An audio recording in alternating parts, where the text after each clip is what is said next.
दोस्तों एक लड़का जिसके माता पिता बचपन में ही मर चुके थे, वो और उसका भाई दोनों अपने ताऊ के साथ में ही रहते थे। उन्हीं के साथ में पले बड़े और जवान हुए और पढ़ाई लिखाई सब जो उसका ताऊ था उसी ने ही इन सब की दोनों की जिम्मेदारी उठाई, इन्हें पढ़ाया लिखा सब कुछ किया। एक दिन जो इसका ताऊ होता है इससे किसी बात को लेकर जो इसका भतीजा होता है उसके साथ में बहस हो जाती है, और बहस इतनी ज़्यादा बढ़ जाती है जो इसका ताऊ होता है अपने बड़े बेटे के साथ में मिलकर अपने भतीजे को बहुत ज़्यादा पीट देता है, उसकी पिटाई कर देता है। इस बात से जो इसका भतीजा होता है बहुत ज़्यादा गुस्से में आ जाता है और घर छोड़कर चला जाता है। और जब घर छोड़कर चला जाता है तो 2 साल बाद जब वो वापस आता है तो आते ही घर में लाशों के ढेर लगा देता है। जो उसका ताऊ का परिवार होता है पूरा परिवार एक ही झटके में ख़त्म कर देता है। दोस्तों क्या है मामला, कहानी को पूरा जानने के लिए वीडियो में लास्ट तक बने रहें। हेलो दोस्तों, स्वागत है आपका मेरे यूट्यूब चैनल में। मेरा नाम है इरशाद मलिक। अगर आप चैनल पर नए हैं तो प्लीज़ चैनल को सब्सक्राइब करें, इस वीडियो को ज़्यादा से ज़्यादा शेयर ज़रूर करें। दोस्तों आज की जो सच्ची घटना है वो वाराणसी की है। दरअसल वाराणसी में शराब का एक कारोबारी है जिसका नाम है राजेंद्र गुप्ता, जिसकी उम्र है 45 साल। दरअसल ये कहानी शुरू होती है 1997 में। जो राजेंद्र गुप्ता का पिता होता है लक्ष्मी नारायण, इनका शराब का कारोबार होता है। जो मकान बना रखे थे उनके भी किराए आते हैं, जो शराब के ठेके होते हैं उनसे भी काफ़ी अच्छी कमाई होती है। ये 2 भाई होते हैं जिसमें बड़ा भाई होता है राजेंद्र गुप्ता और जो छोटा भाई होता है उसका नाम होता है कृष्णा। पूरा परिवार बड़े ही आराम से रहता है, घर में किसी भी चीज़ की कोई दिक्कत नहीं थी। जो पूरा काम कारोबार होता है वो छोटा भाई संभाल रहा था। जो पिता होते हैं लक्ष्मी नारायण, उनका भी रुझान अपने छोटे बेटे की तरफ को ज़्यादा रहता है, और इस बात को लेकर जो राजेंद्र गुप्ता होता है वो अक्सर अपने छोटे भाई से हसद करने लगता है, किलसने लगता है, जलने लग जाता है। और इसी के चलते वो एक दिन रात को अपने छोटे भाई के कमरे में जाता है और अपने छोटे भाई की पत्नी और अपने छोटे भाई की गोली मारकर हत्या कर देता है और वहाँ से फरार हो जाता है। और जब पुलिस वालों को इस बात का पता चलता है तो पुलिस वाले राजेंद्र को गिरफ्तार करते हैं और 1997 में इसे जेल में भेज देते हैं। जेल जाने से पहले इसने 1995 में एक शादी की थी जिससे इसे एक लड़का भी था। जब ये जेल चला जाता है तो जो इसकी पत्नी होती है वो इसे छोड़कर चली जाती है।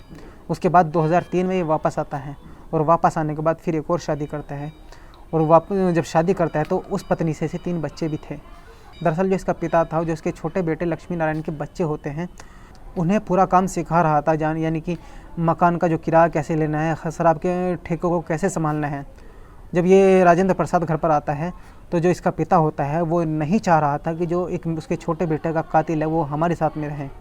वो उसे घर में रहने के लिए मना करता है, लेकिन जो राजेंद्र गुप्ता होता है वो इस बात से बहुत ज़्यादा गुस्से में आ जाता है और अपने पिता की भी सुपारी दे देता है और अपने पिता को सरेआम बाज़ार में गोली से भुनवा देता है। जो उसके साथ में एक गार्ड होता है वो उसकी भी हत्या करवा देता है। उसके बाद जो राजेंद्र गुप्ता होता है पूरे कारोबार पर अपना कब्ज़ा जमा लेता है। अब जो इसके छोटे भाई के बच्चे होते हैं, जिसमें एक का नाम विक्की होता है और दूसरे का नाम जुगनू होता है, ये दोनों खूब कार्रवाई करते हैं, कोर्ट जाते हैं, लेकिन राजेंद्र के खिलाफ़ कुछ भी नहीं कर पाते। उसके बाद ये जो इनकी दादी होती है ये इन दोनों को अपने पास रखती है, जो राजेंद्र के साथ में ही रहती थी। इन दोनों की परवरिश करती है, बड़े होते हैं, लेकिन जो राजेंद्र होता है इन बच्चों की फ़ीस, खाने पीने का खर्चा और रहने सहना, कपड़े, जो भी कुछ होता है वो सब खर्चा राजेंद्र ही देता है। धीरे धीरे बच्चे बड़े होते हैं तो ये जो राजेंद्र गुप्ता होता है एक दिन विक्की से कहता है कि तुम पूरा दिन घर में ही रहते हो, जाओ घर से बाहर जाकर कुछ काम करो, नहीं तो मेरे पास काम करो, मैं तुम्हें 20 से 25 हज़ार रुपये तनख्वाह दूंगा। जब ये बात उसका ताऊ कहता है तो वो उसे पलटकर जवाब देता है और मना कर देता है कि मुझे जो अच्छा लगेगा मैं वो करूँगा। उसके बाद इसके ताऊ को बहुत ज़्यादा गुस्सा आ जाता है। वो अपने बड़े बेटे के साथ में मिलकर अपने भतीजे की बहुत ज़्यादा पिटाई कर देता है, और जब पिटाई कर देता है तो जो भतीजा होता है वो गुस्से में आ जाता है और गुस्से में वो आकर अपनी दादी के पास जाता है, उनसे मिलता है, उनसे कहता है कि मैं अपने पिता का बदला ज़रूर लूँगा, और वो घर छोड़कर चला जाता है। और जब घर छोड़कर चला जाता है तो करीब 2 साल तक उसका किसी को कुछ नहीं पता होता है कि आखिर वो कहाँ रहता है, क्या करता है। कई बार जो उसके दोस्त होते हैं या उसके जो भाई होते हैं, जो उसकी राजेंद्र की दूसरी पत्नी का लड़का था, वो भी उससे बात करने की कोशिश करता है, लेकिन वो अपने हर बार नंबर, जब भी उससे बात करता है हर बार नया नंबर उसके पास होता है। उसकी लोकेशन का किसी को भी कभी कुछ नहीं पता कि आखिर उसकी लोकेशन वो इस वक्त कहाँ पर है। जब 2 साल बाद वो घर वापस आता है तो घर वापस आने के बाद वो घर वालों के साथ में दिवाली मनाता है, और दिवाली मनाने के बाद उनके साथ में बच्चों को खिलाता है, मिठाई खाता है, सबके साथ में खेलता है और फिर वापस चला जाता है। उसके बाद फिर वापस आता है। वापस आने के बाद जो राजेंद्र होता है ये अपने मीरापुर वाले घर पर होता है, वहाँ पर जाता है और राजेंद्र को एक सिर में और 2 सीने पर उसकी गोली मारकर हत्या कर देता है। उसके बाद ये उसके पुश्तैनी घर जाता है जो कि भदेनी में है। वहाँ पर जाकर जो इसकी पत्नी होती है नीतू, इनकी हत्या करता है, और जिसके 3 बच्चे होते हैं, जिसमें 2 लड़के होते हैं, 1 लड़की होती है।